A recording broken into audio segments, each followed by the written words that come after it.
For further clarity, we have with us former CIA officer Glenn Carlee.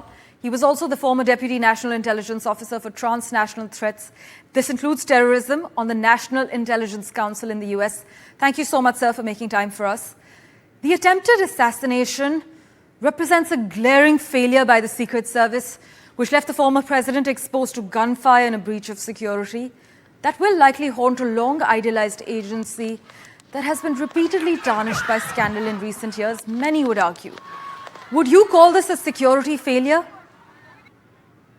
Well, it will be called that because the event occurred. Anytime something that is not supposed to happen occurs, then it's characterized and taken to be a failure. So the answer to that is yes. Sometimes, and many times actually, whoever is responsible for a given issue will do nothing wrong, and yet something wrong will happen anyway. But the person is responsible, or the people, or the organization. It is inevitable.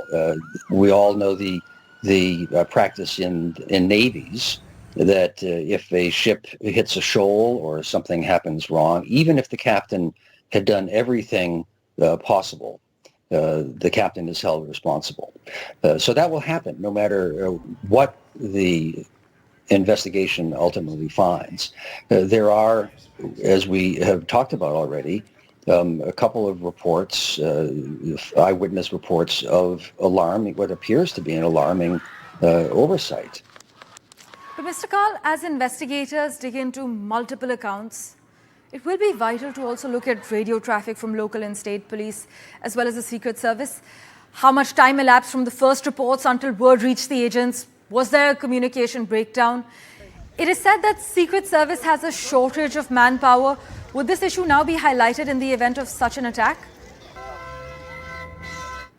Well, I suppose an institution will say almost reflexively that they need more resources. It needs more resources or more personnel. That one can always find more work to fill more hands. But I don't know that the Secret Service needs more resources that way. That's possible. I do not know. I do know that the Secret Service works hand in glove with local authorities in all different levels of government, with the CIA, with the FBI, with local police, wherever they are. There's the Butler Police Force, which I'm sure is quite small because Butler, Pennsylvania is a small town, but nonetheless, they would be quite important for an event and involved in an event in their own town, and they would work with the Secret Service and vice versa, and on all the levels of government. So that is not an indication at all that there is a problem, rather that there is coordination among the multiple overlapping relevant instances of the government, federal Right. and local. Mr. Carlee, the timelines of the Secret Service's response and its coordination with local law enforcement has been thrown into question by witnesses who said that they alerted authorities about what was happening. Do you think in terms of public image management, the Secret Service made the right moves? First reaction, perhaps as a former insider, is that it wasn't a mistake. The FBI is the law enforcement agency with the lead responsibility for investigations on the territory of the United States. And so that struck me as a routine procedural step. Now, whether that would satisfy a public who wants to hear from the first-hand individuals responsible, that's a reasonable question to ask. I am certain that the Secret Service hierarchy responsible for this will speak at various points. My initial reaction is not to be alarmed, but in something so fraught as an attempted assassination of a former president and presidential candidate. Is it possible to completely secure open rally events like this, though? What would be the changes that you want to see at such big campaign events?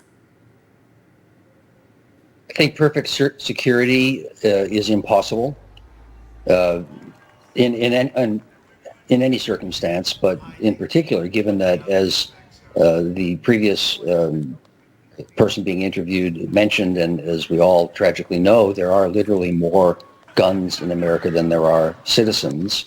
So that gives America a particular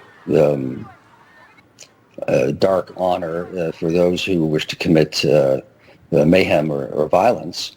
But President Kennedy, the day he was assassinated, said to one of his advisors, well, if someone wants to kill me, they will succeed at some.